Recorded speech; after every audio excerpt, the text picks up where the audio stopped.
Hey guys, today we're making an apple cobbler. This is a fast and easy, really delicious recipe, so let's get started.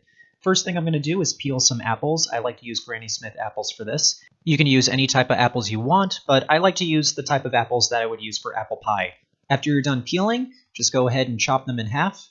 And you want to have nice thin slices. You don't want any skin on here, and you don't want any pits, obviously. So just go ahead, take your time, do the best that you can, and just make nice thin slices. Again, as though you were making an apple pie. Now I'm going to take all of my slices and put them in a medium-sized saucepan. And while those are in there, I'm going to add my brown sugar, some flour, some salt, some nutmeg, some cinnamon, and a little bit of lemon juice. And I'm just going to toss that all around. Now, you could stop here and continue on to the batter, but I actually like to cook this for a few minutes over medium heat just to soften the apples a little bit because I don't want there to be crunchy apples in my apple cobbler.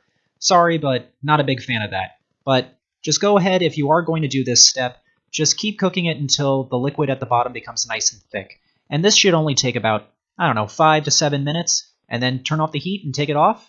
Next, we're going to take a 10x6 baking dish, put some butter in there, and this is going to go into a 350-degree oven for about 5 minutes or until the butter is melted. And now we're making our batter, which is flour, sugar, baking powder, salt, an egg, and a splash of milk. Now I'm just going to give that a good whisking until I get a nice smooth batter. Make sure there's no lumps of flour or baking powder or anything in there.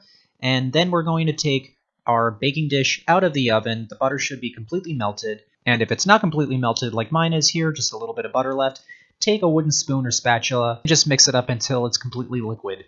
And now we're going to pour in our batter. And just want to emphasize this, do not mix this all together. Just let it swim in the butter. And next we're going to put in our apples, and again, no mixing. Just put it all on top of each other because when this goes into the oven, magic is going to happen. That batter is going to go over the apples on the edge, and it's going to make a nice, delicious cobbler. And this is going to go in a 350-degree Fahrenheit oven for 25 to 30 minutes. And in the end, it should look like this. And it smells amazing.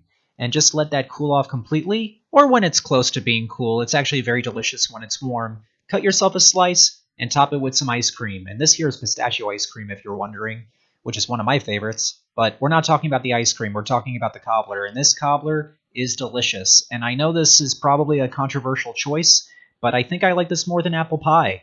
And I love apple pie. So that just goes to show how great this is. And I just realized this is going to be my last video of the year.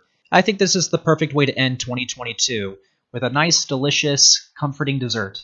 And excuse the camera work there. I kept hitting the camera while I was eating this, but that's just because I was so excited to eat it. With that being said, I hope everybody has a happy and healthy new year. Please remember to like and subscribe, and I will see you all in 2023.